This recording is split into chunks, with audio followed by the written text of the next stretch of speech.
So the topic of integration of psychedelic experiences or experiences with plant medicines has been increasingly growing over the last, I'd say, 5 years or something like that. And when I talk about this, I sometimes start saying that I never wanted to be an integration therapist. This is something that happened along the way. So the presentation this afternoon is going to be I'm going to show you what I've been doing in the last years, what in the ICER's support service we've been doing, and how it has evolved, and how the idea of integration of experiences has evolved over time. And when we talk about integration and integrated practices, maybe we can have some reflections over that. So the ICER support service is a service in which we provide integration sessions, we provide orientation and information for people that have had challenging experiences with psychedelics, plant medicines. And so basically the people that contact us are people that are in challenging situations. It's not people that they contact us from a happiness point of view. They are experiencing problems and they want to solve those problems. That's been the challenge that we've had since the beginning. And when we started working, the framework that we had in mind was to integrate an experience. So what do we need to do to integrate a single experience? Yeah?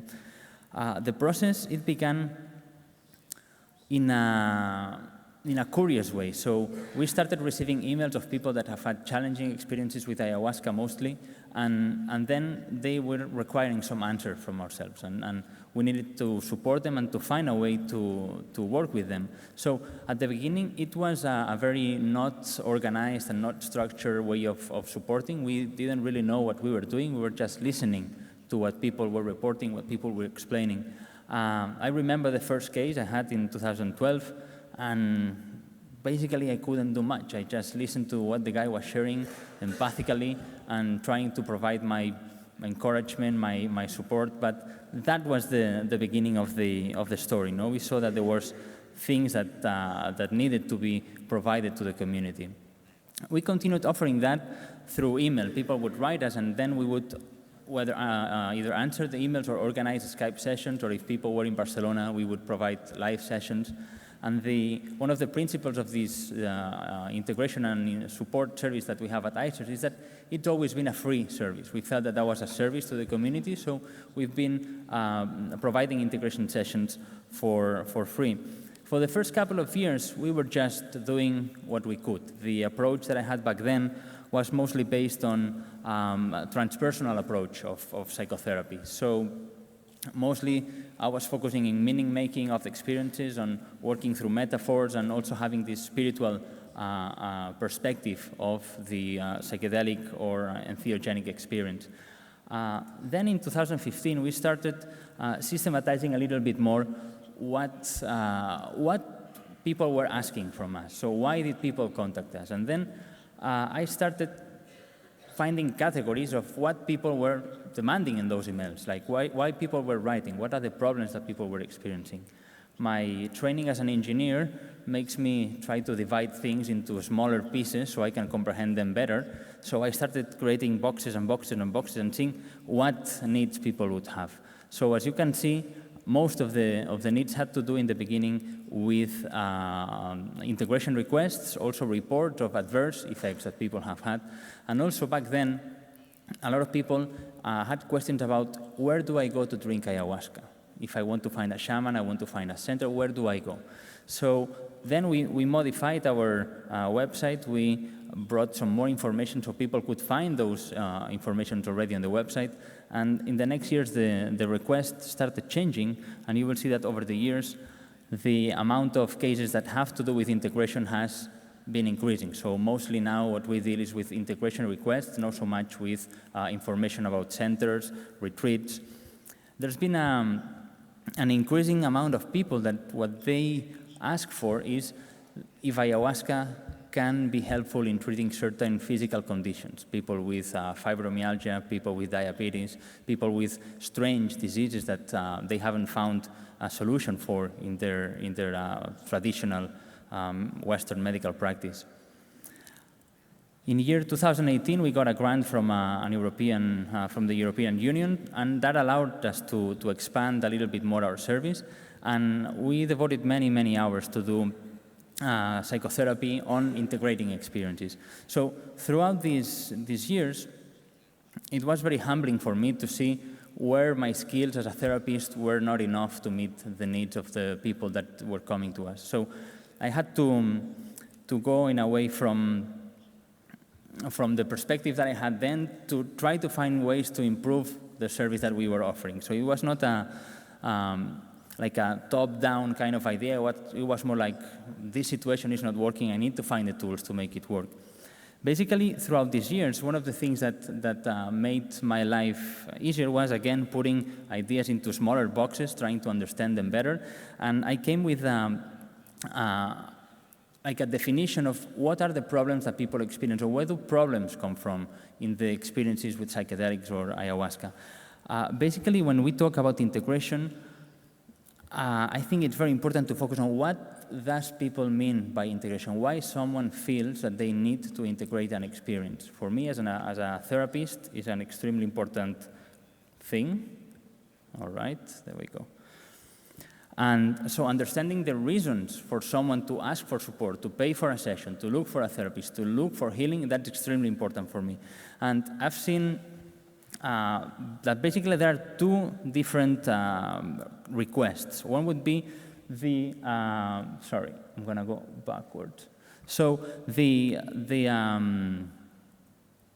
just went too far. So basically there are two big kinds of needs. One is trying to maximize the benefits of the session that you have obtained. People have these opening, enlightening experiences during ayahuasca or psychedelic experiences, but sometimes it is difficult for people to bring that back, to retain the knowledge, retain the heart opening, retain the improvement that they have perceived during the session. So one of the requests, one of the situations for integration is to maximize the benefits that we can obtain from such experiences.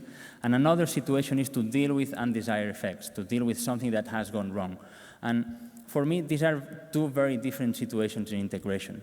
Usually, the kind of approaches that we use in each of these situations are not radically different, but very, very different. So, and again, the professionals that can do both interventions sometimes are different. So not everyone is able to do all the interventions. When we talk about the maximization of benefits, I think it's important to understand integration as an integral process. So many times we focus only on some of these domains. Yeah, we make a lot of emphasis sometimes, especially when we come from transpersonal perspective, in the spiritual and the cognitive aspect of integration, to understand the meaning of the experience, to have some kind of connection with the spirit world. And some other domains are more neglected. So dealing with the emotions is a different work in psychotherapy, and also the physical body is an aspect that is important in integration. Many people report that healing happens through the body. Many people report that the experience happens through the body. We see this very often as well in holotropic breathwork, in which the body does something during the experience. Things are happening through the body. So traditional psychology is good attending the cognition and the emotions, not so much the physical body, and not at all the spiritual domain. So in my path as a psychotherapist, one of the things that was a cornerstone for me was to realize that at some point I was not able to deal with the symptoms that people were having. So someone after a challenging ayahuasca experience, they were having insomnia, panic attacks, anxiety, and all these clinical symptoms that I was not trained to deal with. My transpersonal approach, the tools that I had back then were not enough to deal with these people. So I had to be humble and go back to cognitive and behavioral approaches and see if these guys had something to say about dealing with anxiety, dealing with insomnia. So for me, the movement towards a more integrated practice has also been of considering other aspects of psychology and therapy that in the transpersonal or spiritual domain sometimes we tend to neglect. And this is something that it was immensely valuable for me to start looking things from a wider perspective. And in this movement of understanding why people need integration, I came to the conclusion that there are some sources of problems, and I'm going to present briefly these situations. One source of problems, or why people get into challenging situations after experiences, is because there was a lack of preparation. Another reason is that people have had challenging experiences that in a way they remain unresolved. People get stuck in experience.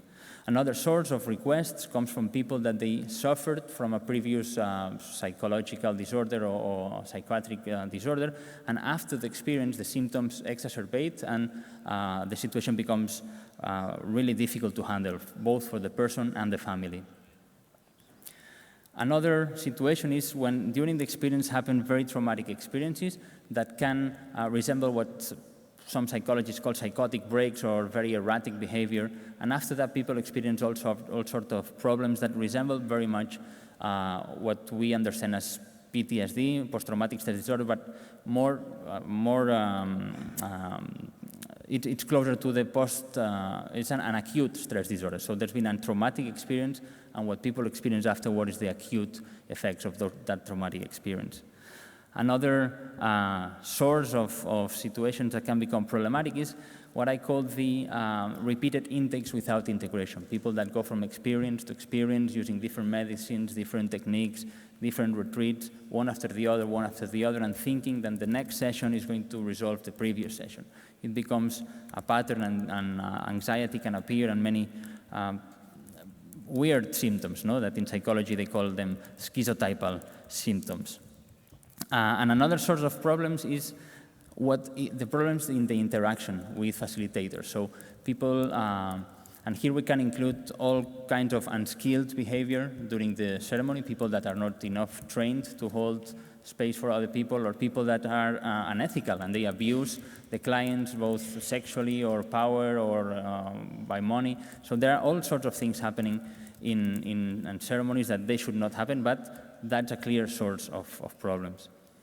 So when I think about going towards an integrated practice instead of just integrating experiences, I want to bring you what have been the influences of my work. So in the support service, that's when I've been mostly getting the integration sessions. People were asking us to do the integration sessions. My main influences have been my training as a holotropic breathwork facilitator.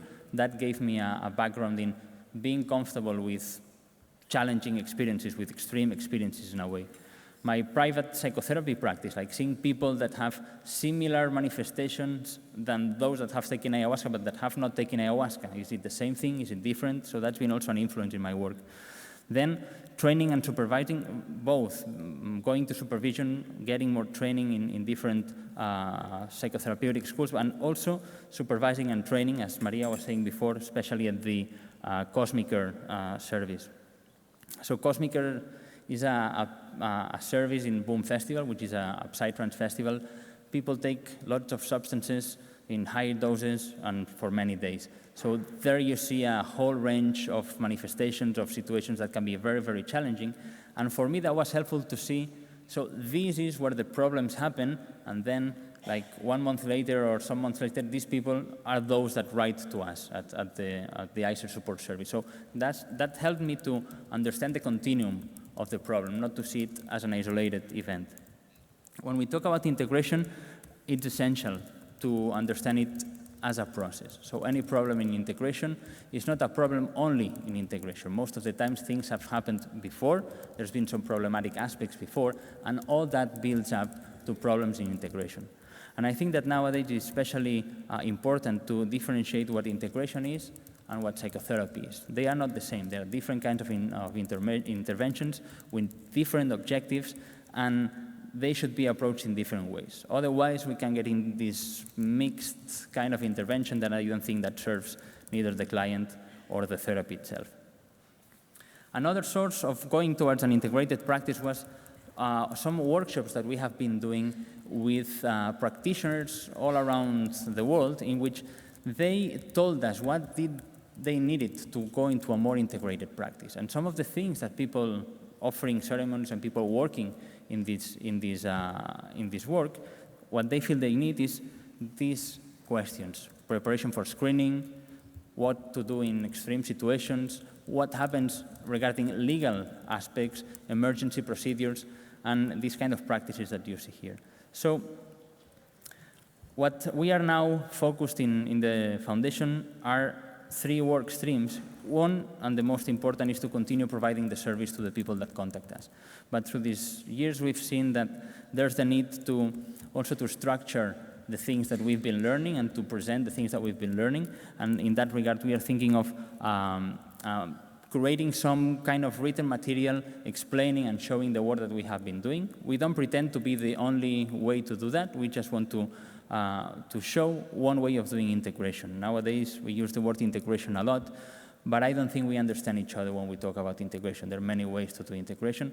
So we'd like to present ours. We'd like to show a method, a way in which we understand integration. So we're going to be publishing something in the near future, and we're also planning to create some kind of training to train people. And again, the training will go in 2 directions. Like, it doesn't need to be for everyone a training that is like a therapy training, but we can all learn techniques, tools, ways, and also experience them on themselves to understand what integration is and how integration works better, and how can we provide the conditions for integration to happen better.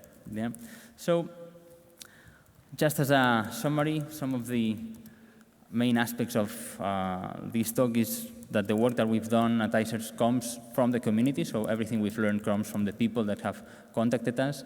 The 2 main situations in integration: to maximize the benefits and to deal with challenging situations. The different domains of integration that they need to be attended in any practice that aims to be integral, in any practice that means to be whole. We need to look to these domains. And then the different profiles and different requests that they require a different approach each.